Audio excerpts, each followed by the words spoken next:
সালামু আলাইকুম। কেমন আছেন সবাই? অনেকেরই স্বপ্ন থাকে যে একটা ইলেকট্রিক সাইকেল কিনবো, সুন্দরভাবে চালাবো। এর জন্য আমরা অনেকে ইউটিউবে ভিডিও দেখি, দারাজে পার্টসপাতির দাম শুনি, বিভিন্ন দোকানদারের সাথে কথা বলি, কিন্তু বাজেট অনুযায়ী আর সাইকেল কেনা হয় না। এমনটা আমার সাথেও প্রায় ৫-৬ বছর আগে ঘটতো। ইউটিউবে ভিডিও দেখতাম, দারাজে খোঁজাখুঁজি করতাম, বিভিন্ন মানুষের সাথে কথা বলতাম, কিন্তু বাজেট অনুযায়ী হইতো না। তো এখন আমি কথা বলবো যে বাজেট অনুযায়ী আপনার বাজেট ১৫-২০ কিংবা সর্বোচ্চ ২৫,০০০ টাকা আপনি একটা পুরাতন ইলেকট্রিক সাইকেল কিনবেন। সেই সাথে আপনি কোন বিষয়গুলো লক্ষ্য রাখবেন? সাইকেলের দুইটা জিনিস হচ্ছে আসল, প্রথমত ইলেকট্রিকের মোটর আর এক ব্যাটারি। মোটরের যদি কথা বলি, মোটরটা দেখবেন ঠিক আছে কিনা। তার আগে একটা কথা বলি, আপনার ওজন কত? যদি ৭০ কেজির নিচে হয় তাহলে আপনি ২৪, ৩৬ কিংবা ৪৮ ভোল্টের মোটর নিতে পারেন, সেটা ২৫০ ওয়াট হলেও চলবে। আর যদি ধরেন আপনার ওজন ৮০ কেজি, ৯০ কেজি বা ১০০ কেজি, সেক্ষেত্রে আপনি ৩৫০ ওয়াটের মোটর নেবেন, নিলে ভালো হয়। সচরাচর মোটরগুলোতে ৩৫০ ওয়াট থাকে এবং এগুলো ৩৬-৪৮ দুইটাই সাপোর্ট করে। এরকম মোটর নিলে আরও ভালো। প্রথমত এই যে মোটরের তারটা চেক করবেন, তার কোথাও ছেঁড়া ফাড়া আছে কি না। মোটরের যে কানেকশনের জন্য যে নাটগুলো ব্যবহার করা হয়েছে, নাট পরিবর্তন হয়েছে কিনা, এবং মাঝখানে কোনো স্পেস আছে কিনা। যদি স্পেস থাকে পানি ঢুকবে, কোয়েল নষ্ট হয়ে যাবে, ওইটা দেখবেন মোটরের। তারপরে হচ্ছে চাবিটা অন করুন, থ্রোটাল দিন। থ্রোটাল দিলে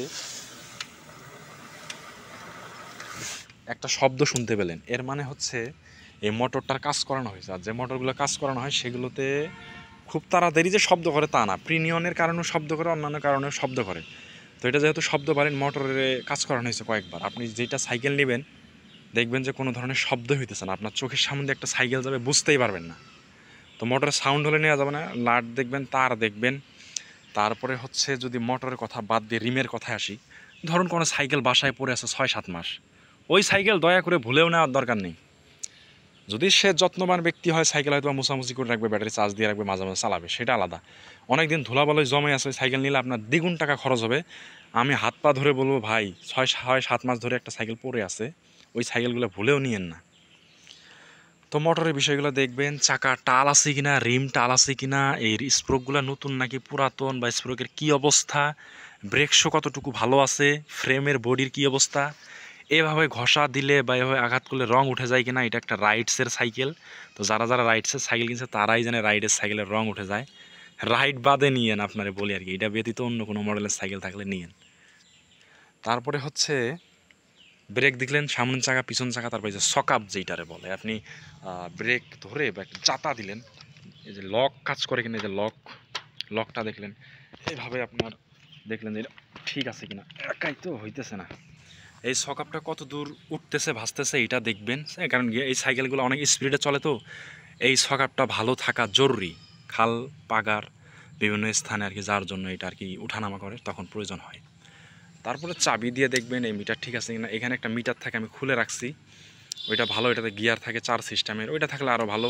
এটা দেখলেন, থ্রোটাল দেখলেন। এখন ব্যাটারির যে বিষয়টা, প্রথমত ওনার কাছে দেখবেন অরিজিনাল চার্জার আনছে কিনা। চার্জার দিয়ে চার্জ করে দেখলেন চার্জ হচ্ছে কিনা, ওটা দেখলেন। তারপর সাইকেলটা 15-20 কিলোমিটার চালাবেন। চালানোর পরে 15-20 কিলোমিটার চালানোর পরে কন্ট্রোলার হাত দেবেন। যদি কন্ট্রোলার গরম হয় তাহলে কন্ট্রোলারের সমস্যা আছে। উনি যদি বলে 40 কিলোমিটার সাইকেলটা চলে, আপনি 10 মিনিট চালালেন সাইকেলটা, এবার পিক আপ দিয়ে চালালেন। এখন দেখলেন 5 মিনিট যেতেই এই যে লেভেল নিচে নেমে যাচ্ছে, এর মানে ওই সাইকেল 10 কিলো কেন 15 কিলো যা, 15 কিলোই কি 10 কিলোই কি, বেশি দূর যাওয়ার চান্স নেই। কারণ যে সাইকেল 40 কিলোমিটার বা 30 কিলোমিটার যাবে, সেটা 10 মিনিট চালালে কখনো লেভেল নিচে নেমে আসবে না। তো 10-15 মিনিট সাইকেল চালাবেন। মোটর বন্ধ হয়ে যাচ্ছে কিনা এটা দেখবেন, ব্যাটারি লাইন ছেড়ে দিচ্ছে কিনা এটাও দেখবেন, কন্ট্রোলার গরম হচ্ছে কিনা এটা দেখবেন। এই বিষয়গুলো লক্ষ্য রাখবেন। আর সাইকেল কেনার পর যদি আপনি শহরের মানুষ হয়ে থাকেন বা গ্রামেরই হন ভাই, এই যে মেটালের তৈরি শিকলগুলো নেবেন, এসএস মেটাল, এবং ভালো মানের তালা নেবেন। এগুলো ব্যবহার করাটা ভালো আর কি, ঠিক আছে। আর সাইকেলের টায়ার ঠিক আছে না এটা দেখবেন। ব্রেক শোর কী অবস্থা এটা তো বললাম, ব্রেক শো ভালো মানের ব্রেক শো নেবেন। যদি আপনি সাইকেল কিনে থাকেন তাহলে আমি বলবো এই এই ব্রেক শোটা সারা বাংলাদেশে কয়েকটা দোকানে পাওয়া যায়, সবখানে পাওয়া যায় না। বংশাল থেকে এগুলো আমি আনাইছি, 400, 450 বা 500 টাকার মতো নিবে। আপনি যদি ইলেকট্রিক সাইকেলে ব্যবহার করেন 1 বছরে এর ব্রেক প্যাড কিছুই করতে পারবেন না। আর নর্মাল সাইকেলে 3-4 বছরও ব্রেক প্যাড পরিবর্তন করার প্রয়োজন নেই। আর এটা যদি একবার ব্রেক ধরা হয়, সাইকেল এতটা হাইড্রোনিক কাজ করে, মাথা নষ্ট। যদিও এটা আমাদের অপশনাল বিষয়। এবার আসেন হরেন ঠিক আছে কিনা, লাইট ঠিক আছে না, এইগুলা নর্মাল বিষয়। তারপরে সাইকেলে কোন গিয়ার ব্যবহার করা হয়েছে। তো এইখানে দেখেন এই সাইকেলগুলোর সিস্টেম হচ্ছে কি, আপনি যদি ব্রেক হালকা একটু ধরেন, হালকা ধরলে এই থ্রোটাল দেওয়ার সাথে সাইকেল আর চলবে না। তো এই ব্রেকটা কিন্তু আলাদা থাকে এবং এই যে গিয়ার দেখতেছেন এইটা আলাদা থাকে। তো ওই সাইকেলটার কি কন্ডিশন, হালকা ব্রেক ধরে থ্রোটাল দিলে সাইকেল চলে কিনা এটা চেক করবেন। এটা কিন্তু অনেক গুরুত্বপূর্ণ বিষয়। আপনি ব্রেকও ধরলেন, থ্রোটালও দিলেন, মোটর ঠিকমতো চলতে পারতেছে না, কোয়েল কিন্তু কেটে যাবে। এই জন্য ব্রেক ওই সিস্টেম করা থাকে। ব্রেকের সাথে গিয়ারের কোনো কানেকশন আছে কিনা এটা একটু যাচাই বাছাই করুন, কারণ অধিকাংশ ইলেকট্রিক সাইকেলে গিয়ারটা আলাদা থাকে, যদিও গিয়ার ওইভাবে ব্যবহার করা হয় না।